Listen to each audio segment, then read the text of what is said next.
morning and welcome back to Lovin Dubai show. And as always, we're bringing you the top and most trending news in the UAE. And our top story for today is UAE to resume airdrop aid to Gaza amid worsening mass starvation. Dubai's 4-day work week has boosted productivity by 87%. And Dubai police extradited 2 criminals to France in global crime crackdown. And a Dubai CEO has created a campaign to distribute water bottles to delivery riders. And later on the show, we're going to be joined by Camilla, Rhuda, the relatable mom navigating life abroad and mom life and married life. And in today's rapid weather report, it's mostly sunny with temperatures ranging from 34 to 42 Celsius. Hey Massa, how was your weekend? My weekend was so good. You know, I got a haircut. I think you can tell. Thank you so much. Beautiful. I love this. You know, like speaking of friendship, me and my close friends, we all have this technically the same personality, okay? I don't think any of us have this unique personality. I know, guys, she told me that all of them got a haircut yesterday. Yeah, so this is exactly what happened. One of my friends was like, you know what, I need to cut my hair. And me and my other friend Judy said, you know what, maybe we should all go get a haircut. Period. So we all went together and got a haircut, you know? Wait, in the same salon? Same salon. Oh, that's cute. Yes. We have no personalities. But speaking of friendships, there was this new study led by Robin Dunbar. The name of the study is Dunbar's Number. Basically, he said that study finds women often lose to 2 to 3 friends when entering a new relationship. Ooh. Do you agree with this or do you not agree with this? Honestly, I 100% agree. I've seen this happen time and time again in real time. And honestly, you know what it is? The best way that I can put this is I feel like you can't blame them. You can't blame them. You can't blame them. And I'll tell you why you can't blame them. Why? Okay. Because I feel like young women are groomed and raised to get their university degrees as trophies and get married as a degree. Like right after you get degree. Yeah. No, I'm being so right serious after you get with your you. degree. Like for them, marriage that is like an institution. That is their most important goal in life. So I understand why some people behave that way. I understand it, but that does not mean that I condone it. This is extremely wrong because you know what this kind of links to, Majid? Majid. Massa. Sorry, I'm always start with an I'm always doing the show with Majid, but you know what this kind of it makes me think of? I feel like in society there's this thing where women have more understanding for men more than other women.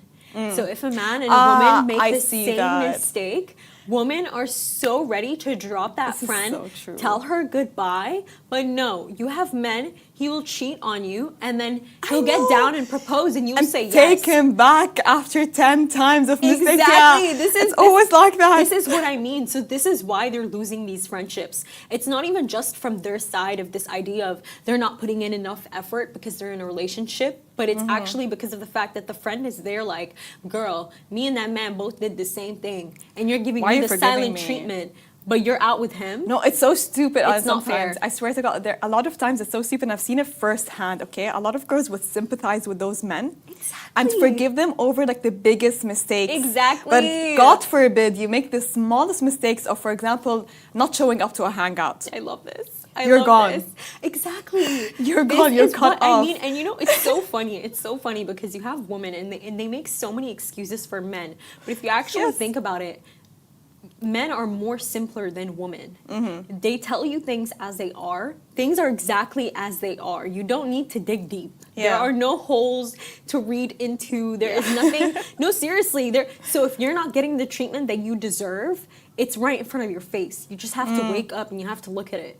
Like, I'm being so for real. So this is why they're losing these friendships. But I feel like it's not necessarily all friendships. I think it really depends on a person to person. For example, for me, I value friendships so much. I don't think I would be distancing myself as soon as I enter a relationship or get married from my friends. No, because I have my own life and he has his own life. He has his own friends. I have my own friend group. We're not going to be constantly attached to each other and constantly out to each other. He has his own group. I have my own group. I completely agree with you. But this happens, I feel like this happens to some women who are a bit of man obsessed and they just use you to pass time until they reach that stage where they find a man who khalas, you're done, your time is up. But do you I also wasted think, my time with you. Now I have what I'm looking for. do you also think that maybe they're losing these friendships because of the fact that the guy could be bad and they keep complaining to their friends about it, and then the friends get so sick of them that they're like, you know what? Not every outing has to be this discussion. I'm so sick of you. I don't want to talk to you anymore. You know, by the way, do you think that happens? It happens a lot, by the way. And Anna, personally, I do get frustrated if every hangout we're just talking about your man's mistakes. You know, like I'm giving you advice, and if you're not listening to me, then what am I there to do? I'm just not gonna always hear you vent. Yeah, you know, That's deep. It's okay. You're supposed to be there for your friend. I get Yeah. it, but you know, you have your time with him, okay? If you keep coming to me and time again, he keeps making the same mistakes and you're not doing anything to try to make him stop, okay? Or you're not leaving the relationship, it falls on you. Exactly. Also, you know why they might be also losing these friendships? I think we had this discussion before. You know, their how life women, revolves around this man no, now. but you know how women do this thing where it's like every single thing that you tell them when they have a boyfriend, they go and tell him everything. Remember when we had this discussion? Yeah, we had that discussion. If you change your hair color, they will tell their man. This if happened you to me, had you know? a fallout, they will tell their man. If you had the most traumatizing event in, Am I right? Like, in it's just- history, this is a topic of conversation for them. This is in their nightly call. You know you're in it. And no, but I'm not one of those people. If somebody tells me don't tell anyone this, I'm not telling anyone. It does not matter. You and your man are not one. In this situation, I'm just telling you, if I want to tell him, I'd bring him on, you know? Period. You preach. But like, I think don't lose your friendship when you enter a relationship. You know, they've been with you through the good times and the bad times. Do not Exactly. forget That man about can them. go anytime. That man can go anytime. I think genuine female friendships are the best that you can have in the world. It's a huge blessing. So do not lose on those friendships because of a man. I'm not saying having not being married is not important. I'm not saying that not having a man is not important. I'm just saying that you have to be equal, I think. I know priorities change, but don't lose your friendships. No, I so agree with you. But, you know, just to wrap up the conversation now and get into our main stories of the day, firstly, we're going to be discussing how the UAE has once again resumed its airdrops to Gaza. So essentially, you know, this is breaking news essentially as the mass starvation in Gaza continues. His Highness Sheikh Abdullah bin Zayed confirmed the decision in an official statement, reaffirming the UAE's commitment to delivering life-saving relief by land, air, and sea to Palestinians in need. So the situation in Gaza has reached a critical stage and the UAE is once again mobilizing urgent support. The country has played a leading role since the onset of the crisis. So one of the key initiatives has been the Birds of Goodness operation, which delivered food and medical aid by both air and sea. So the renewed airdrops mark a continued effort to provide immediate humanitarian assistance. The UAE's actions underscore its broader commitment to humanitarian relief across the region. So we'll continue to monitor the situation and bring you the latest updates as they unfold. I think we really need to be grateful and appreciate this effort that the UAE has been putting in helping the Gaza relief. We had Tarahum for Gaza. More than 240,000 volunteers volunteered. The Birds of Goodness has been happening since the early of 2024. So it's been having more than a year, and the crisis is only worsening day by day. And it's just really important to always, because we're far away from the situation, what we need to do as people we need to show our support. We need to be up to date with the news. Because right now with the amount of the crisis, we're not really receiving a lot of information. You have to search for it right now. Yeah. Before we used to get it more, it was easier to get those information about Gaza, but right now you have to dig to find it. So I think it's our responsibility to know what's happening, to be aware of what's happening, to try to increase awareness of the situation. No, I completely agree with you. And I think, you know, to the people who are out there saying, hey, like, you know, I have 200 followers, 250 followers. There is no reason for me to speak up. I don't have an audience. Yeah. That is not an excuse because, you know, we're living in the kind of society where when every single person is speaking about something, the public sentiment of leaders worldwide does change. Exactly. It 100% does change. And let's move on to our next story of the day. Dubai's 4-day Workweek boosted productivity by 87%. So Dubai's Our Flexible Summer Initiative is proving to be a game changer for government employees launched in 2024. So the scheme allowed staff to work just 4 days a week during the summer months. So this year's results are in, and they are impressive. The Dubai Government Human Resources Department reported an 87% boost in task completion and 96% jump in customer service with 0 complaints and a 98% increase in employee happiness and enthusiasm. The idea came from Dr. Mohammed Sahel Al-Mahiri, who has now been honored by DGHR for his innovative approach to improving workplace efficiency. So with such success, the initiative is back again this summer, proving that shorter week can mean happier employees and better results. Oh, wow. By the way, this is so amazing. It's amazing, but it's only for governmental employees. I know, I'm so jealous. Honestly, I am. But if I put the question out for you, okay, if you had the option to either work 4 days a week, right, or 5 days a week but shorter time, so let's say 6 hours a day, which one would you pick? Ooh.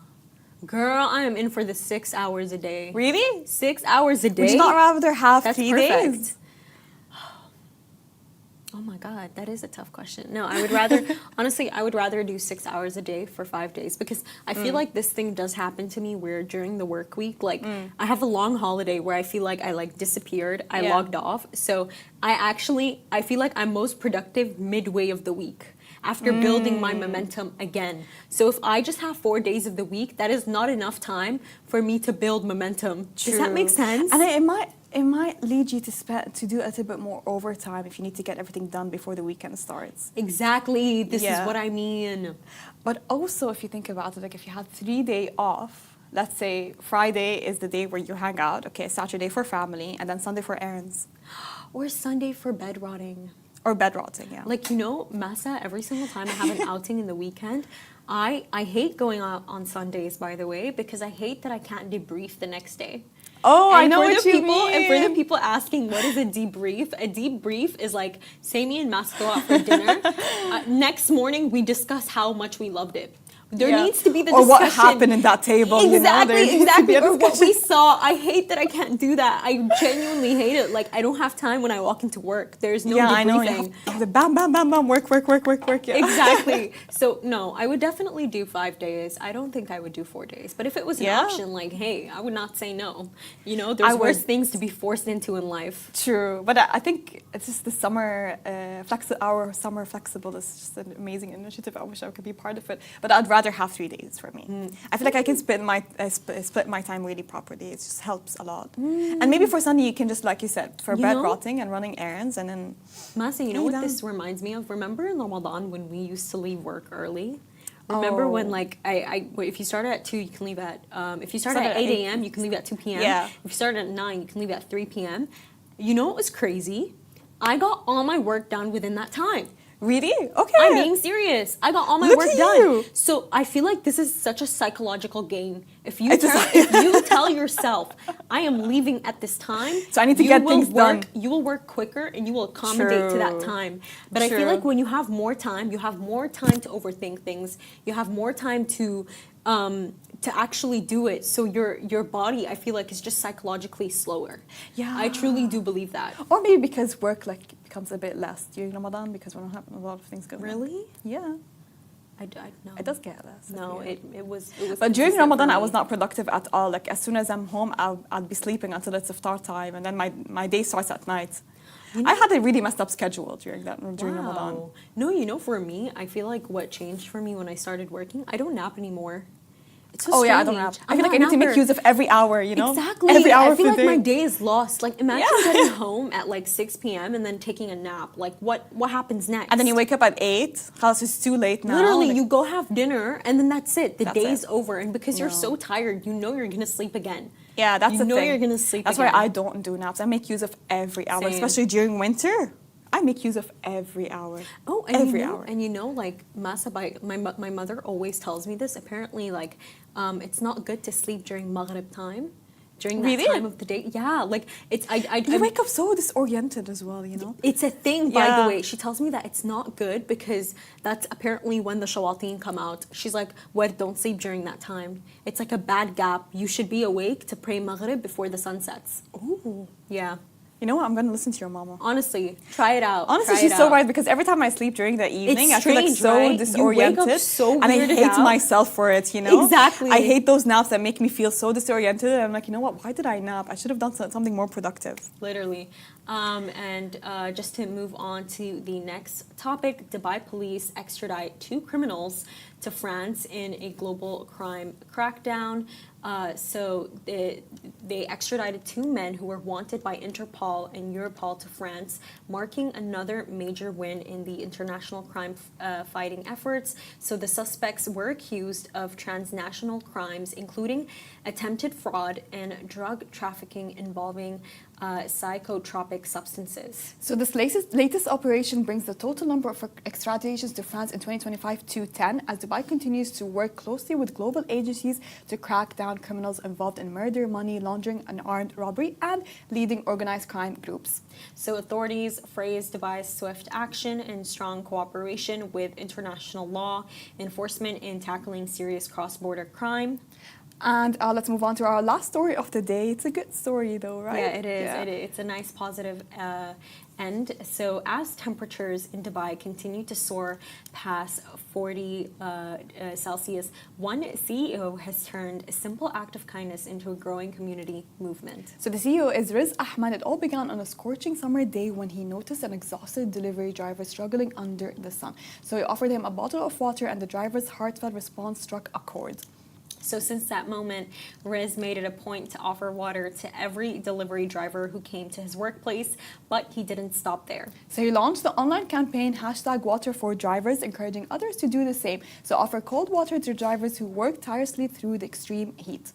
So Riz has been using his platform to share stories and smiling photos of drivers who've received the small but meaningful gesture. The movement has since gained traction with more residents and businesses joining in across Dubai. So in a city where delivery drivers keep things moving, especially during these record-breaking summer days, this initiative serves as a reminder that small acts of care can create a ripple effect. And now, thanks to Riz and the growing Water for Drivers community, more people are stepping up to support the unsung heroes behind the helmets. You know, I think this is beautiful. It's a beautiful story. I do. I really do. Like, you know, Massa, whenever me and my mother go out in like the morning, I always see delivery drivers sometimes standing under the trees. Under the shade, because yes. not every store is actually kind enough to let them sit sit in. Yeah. So for me, like seeing this, I think this is so necessary. Even I feel like what's also necessary from restaurants as well, you know, when the delivery drivers wait for their orders, for the people's orders to be ready, they have designated tables, but they're usually outside. You know, it has to, with this heat, we can't handle, we always complain about heat, we can't handle 2 minutes outside. Like the maximum I can handle is 5 minutes. No, honestly, it is. So for them to be sitting outside, waiting for the orders, wearing the helmets, I don't think it's not bearable. Imagine, like we cannot imagine ourselves just standing outside for more than 5 minutes. And I think it's also as people, okay, it's also our responsibility to try not to order during peak heat hours. So I think maybe during 12 to 3 you know p.m. what? I stopped ordering. Yeah. I stopped ordering. I just feel really bad. Because of the heat. And right now we're in the hottest month of the year, and August is one of the hottest months of the year as well. It's too much. And one thing that my mom made a remark, she's like, don't just give them water. I think they have water, just give them juice, to give them other things, like refreshing things to drink, you know. Water is good, like giving out water is really good, but get them something that might not have at that right moment, you know. No, I completely agree with you. I really do. Anyways, don't go anywhere, because after this very short break, we're going to be joined by Camilla, the Relatable content creator. We're going to be navigating life abroad, marriage, and mom life. So do stay tuned.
Welcome back to Lovin Dubai show. Today's guest is Camilla, Rhuda, a British content creator and a podcast host who shares her fun, honest take on motherhood, marriage, and life abroad. So from relatable mom moments to big life changes, Camilla has built a community that loves her humor and authenticity. Welcome to the show. Thanks for having me. Thank you so much for being here. It's lovely having you on the show today morning. But let's start from the beginning. Okay. What inspired you to start posting online? I just love the kind of videos that I make and the kind of videos that I love watching. Yeah. So at first when I started making them, I was just making them for myself, really. Yeah. You know, like when you post an Instagram story and you just watch it back, like, Yeah. this is gold. So that's what I was doing. I was just making these videos and I would just watch them back. I'm like, this is amazing. And then, yeah. Did you have a full-time job before being a content creator? So I had a job before I got pregnant. Yeah. And then I took a break from that because I just needed to focus on growing this human. Yeah. And then, yeah, my pregnancy was kind of tough, to be honest. And I was kind of in a lull and I was all over the place. And then literally once my son was born, a couple of months after, I just had this new lease for life. And I was like, let's do this. Like, let's start documenting this crazy life that I'm in. Picked up the camera, got a tripod, and then there we go. But be honest, were you as a full-time employee, was it related to social media or was something far away from social media? Oh my God, the furthest away. I Really? was working with children. Oh, yeah. that's so I came to Dubai as a teacher. Yeah. And then it was kind of like a nanny governess role that I was Yeah. in. So, I mean, the essence of just being that person that you see just like crazy having fun, that was always there. But in terms of, anything to do with media, no, it wasn't. And what I really like about your content is something that you're not really this Instagram polished version of yourself, you know? You're just open and you put it out there. So what made you decide to take that route instead of being super perfect? Is it because you want people to relate to you or is it just because part of your personality?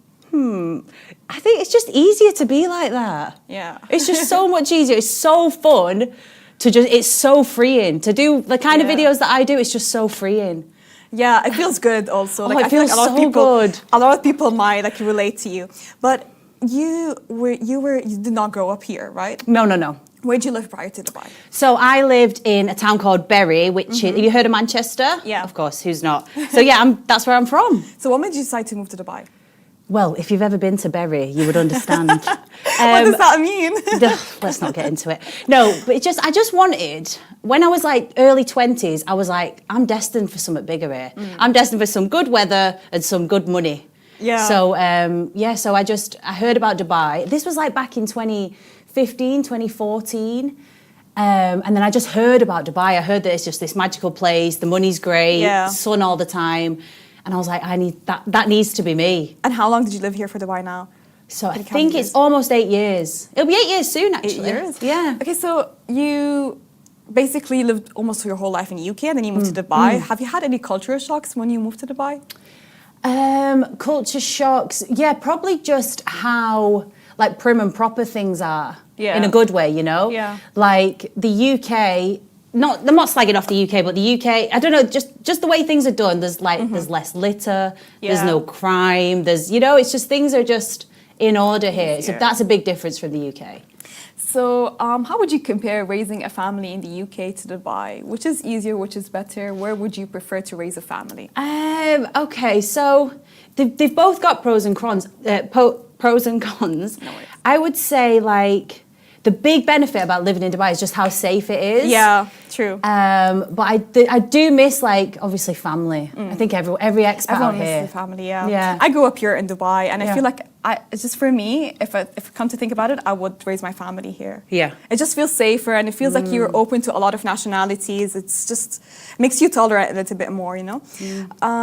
But when being super unpolished and super honest and super transparent with your content, where do you draw the line? It's like, you know what, I'm not going to be sharing this, but or do you like to just share whatever you see in front of you? Or when do you decide that this content is not meant to be shared, it's meant to be private?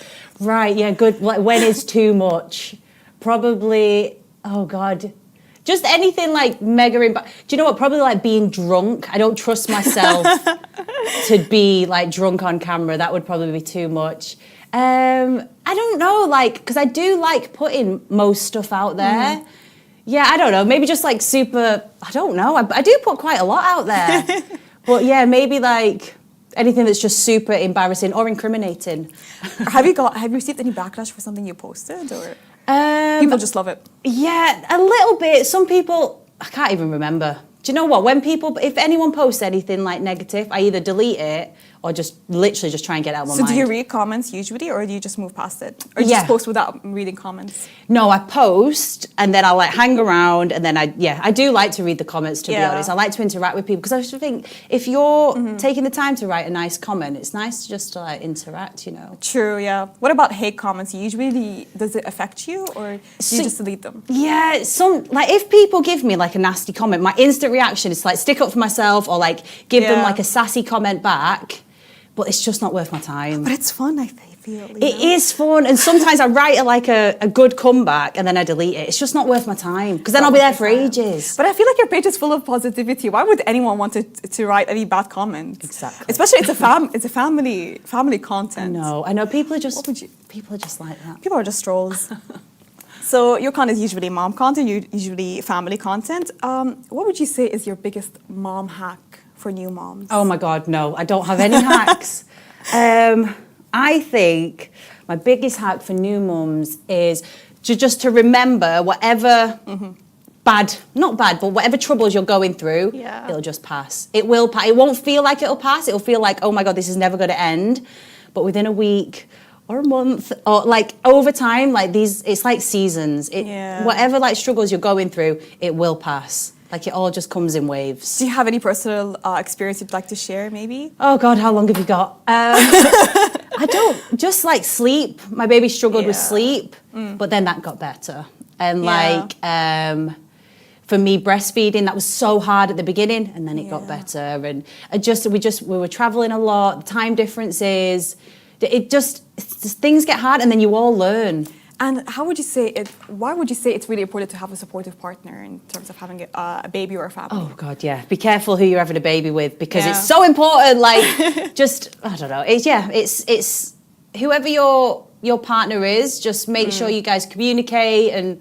I don't know, I feel so corny giving tips because I'm just winging it. I don't know what I'm doing.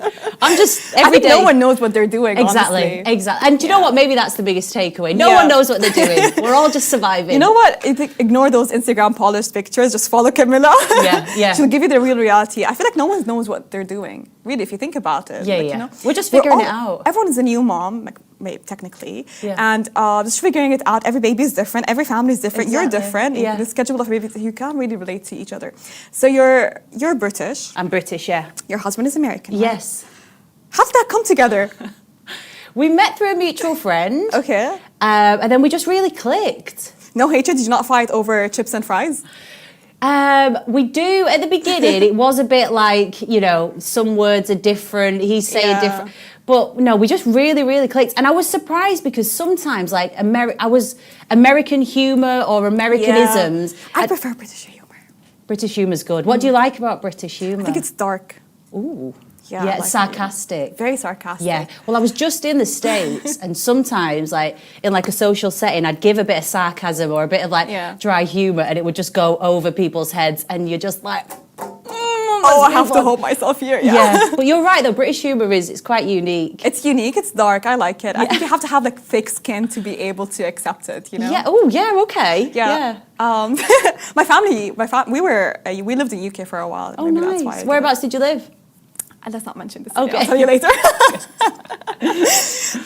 So you're on social media. We see trends come and go. Okay. But in terms of motherhood trends, have you ever seen a trend that you absolutely hate? You know what? You wanted off of social media. Oh God. Related to motherhood, related to family. No, I don't think I have. Yeah. That I don't like. No, honestly, I don't even know. No, I think I like it all, I guess. Yeah. Do you know what? My algorithm isn't too much about like motherhood and stuff. Really? It's all just like a bit. It's just like people like falling over, people just being silly, fails. You know what? That's good. Yeah, it is. Yeah, you don't want to see other content creators like doing motherhood. So I know you don't want to be corny, but I'm just going to ask you a question. All right, let's do it. What would you say is the most surprising lesson you've learned about yourself ever since you became a mother? The most surprising lesson is how patient I can be. Yeah. You know, sometimes I'm like, wow, I'm using a lot of strength here that I didn't actually know I had. But probably just like the patience that comes with being a mum. And this is corny, but like how much love I had in me. Like when I met my son, and like every day I'm like, oh my God, like I'm full to the brim with love. It's like, it's the most crazy. Do you have kids? No. No, but oh God, it's just literally like, you just burst with love. It's amazing. Yeah. You discovered that about yourself. Like maybe, did you always want kids before you had the kids? Oh, I always want kids. Really? So Always. cute, I just want a whole tribe. And because I've heard a lot of people say that as soon as prior to not having kids, sometimes they just didn't want them, and as soon as they got pregnant, they turned into this mama bear, super protective. Oh, yeah. They never knew they had them in them, you know? Yeah, it's crazy. It's crazy. like, yeah, just Mother Nature. You know, like when you see like on these animal shows where you see like a bear protecting the cubs or birds protecting the birds in the net, like that. It's just in us. Like we just go into this. It's amazing. It's amazing. It's really amazing. But I have one question. Okay. Does your child ever watch Coco Melon or Lemon? Coco Melon. We're more of a Miss Rachel household. Do you know Miss Rachel? I was just about to ask you about Miss Rachel. Miss Rachel is a fully third member of my family. She's right up there. Oh God! Like this Miss Rachel is still making money off of everyone. Oh, she deserves it all. She deserves it. I've heard she's got a Bugatti. She deserves it. Get her another one. Yeah. But she's so cute. I feel like it's in every part of people's houses. So it's Miss Rachel or Coco Melon. Yeah. Why are you not taking the Coco Melon route? It's a dangerous route to go down. And there's only so many nursery rhymes I can handle. I can just about... Miss Rachel, She's so cute, Miss Rachel. We love her. She's so cute. Yeah. She is so cute. I use it in like for instance, last night, because we're getting used to the jet lag. We're using this new time difference. So we were trying to keep him up a little bit later last night, and we were in the trenches. We were, we were shaking everything. We were and I went, Jim, just get Miss Rachel on. Just get her on. God bless you, Miss Rachel. Yeah, God bless. She pops up in our moments of need. What's the secret? Why this attachment to Miss Rachel and Coco Melon for kids? Do you know what I've heard? It's like the tone of her voice. So, like if you go up to a baby and you're like, "Hey, how's it going?" The baby's going to be like, But you're like, "Hi, how are you?" It's something to do with like the inflection. Yeah. It's something to do with that, because every time she comes on, "Hi, kids," he's like, "Oh my God, she's it's here." like eyes are hooked to the TV. Yeah, it's great. But honestly, it's something to do with her voice. Oh, okay. With that being said, do you believe in talking to baby in the baby language, or like having full proper conversations with the baby? Yeah, so baby language is definitely, there's a time and place for both. Yeah. Sometimes if I'm just, I don't know, if I'm cooking and I'll just have a chat with him because I think it's quite funny. Like, you will not believe, da-da-da-da. I just talk to him like he's a normal person. And it's quite funny because he just looks at you like, what are you on about? But something might stick. Yeah, something will stick, by the way. They'll just develop that. I'll have it. I think your baby was going to get your humor, though. Oh, let's hope. Yeah, let's hope. So what would you say, have you posted any like mom fails on social media that people tend to relate to and love? Mum fails? Yeah. There was one video I had where I do like my little introduction, and then straight after my baby just vomits everywhere. He just, I must have been feeding him, and then he just went bleh and was sick. And a lot of people comment about that. They were like, oh, they just loved that. They just loved, I don't know. You need to make me want kids, not want to have them. It was funny. It was cute. Oh, it was only a little bit of sick. Look at your baby. He's so cute, mashallah. How that old is your so baby? funny. Look at him. Oh, on the boat. Where is, Frankie.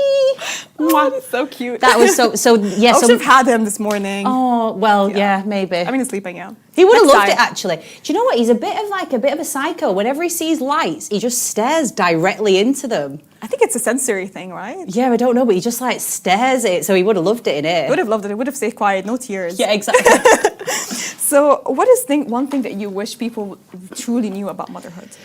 That it's tiring. It's really, really tiring. Is it true that you need a village, or? Yeah, you need a village. Where is this village? Is there like a helpline number for the village? I could do with some of that village. Yeah. Immediately. Well, this is what I mean, Miss Rachel. She's my online village. It's tiring, but it's literally the best thing ever. I think, it's just, honestly, it's the best thing ever. It's exhausting, it's tiring, but it's the best thing ever. You're an expat yourself. Have you found any groups here in the UAE like mom groups, or have you joined those, or is it tough to find? Oh God, there's so many groups. When I was pregnant, I did like it's like a hypnobirthing class. It basically just gets you ready for pregnancy. Yeah. And then from that, I joined like this WhatsApp group, and I just met loads of people through that. But I feel like Dubai is really good for communities. We're having a lot of communities. Yeah, I'm not a mother myself, and I keep finding those mom communities everywhere. Yeah. They're over Instagram. New Yeah. girl in Dubai. A lot of communities here. I think it's easier now to find friends. I think because it was a common issue at first. Yeah. But I think people noticed that Yeah. and started creating communities. So do you ever feel lonely, or do you feel like you have a good support system here in UAE? Yeah, I've got a good support system. When I first moved out here, I was so lucky because I had one friend who I was really close with, and she introduced me to like just loads and loads of people, and we lived in this 4-bedroom apartment in the marina. We were so sociable, and so from that, I feel like I really anchored down like a real strong base of friends. Thank God. And then so I'm really lucky in that regard. So what would be one piece of advice for the audience or the moms that want to be content creators, but like it's difficult for them to juggle marriage, mom life, and content creation? Oh my God. I just think if you enjoy it, just do it. Honestly, just do it. And whatever, any insecurity you've got, I promise you, no one cares. And if they care, so what if they care? Like, don't let, and this is with everything, don't let something you want to do, don't let you be the reason that doesn't happen. Yeah. Like, do you know what I mean? Like, just go for it, because the world is so fun, and it's just like, I just feel like anything, like content creation wise, videos, that kind of thing, there's so much fun to be had. Yeah, true. Yeah. I look at social media as like a fun playground, honestly. Yeah. Like I don't think too much of it. Exactly. And what's one tip for consistency? Every video that you post, I'm just going to speak about videos, but yeah, every video that you post, you will learn something from it. Yeah. So whether it be that you gain followers, that it worked, that it didn't work, like you're always going to learn from that video, and that will help you be consistent. So learn from learn from the past video. Learn from the past video and maybe find your niche.